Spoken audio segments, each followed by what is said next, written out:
Conservation is anything from driving less to recycling.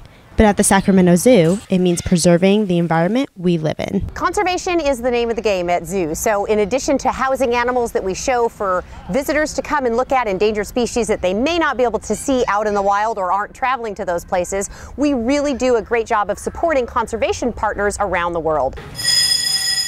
Part of the zoo's fundraising efforts for education and conservation awareness is a carousel.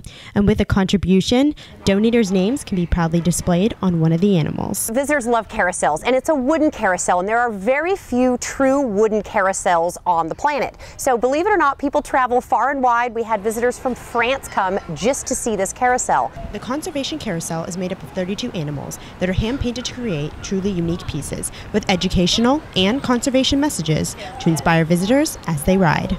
It has been an overwhelming positive response. People are loving that, and the fact that it's not some faraway cause that they haven't seen, that they're not involved with. It brings it home. They can bring their families and they'll ride the carousels, the animals that they have supported. You can't typically say, oh, I have an animal at the zoo, but this gives people the opportunity to say that. A lot of animals are endangered, and we need to get the young people to have an interest and that they'll want to save in other parts of the world. Zoo officials say every day animals are on the brink of extinction, while people continuously cut down trees and hunt animals illegally. You think you won't have an impact, but what if that one garbage bag that you threw away makes its way to the ocean?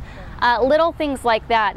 In the future, if you can come to the zoo and support the zoo, you're coming knowing that you're supporting organizations around the world. So any little thing or big thing that you do can make a difference in every single individual. Reporting for WCTV 19 with photographer Haley Martin, I'm Frankie Wenson.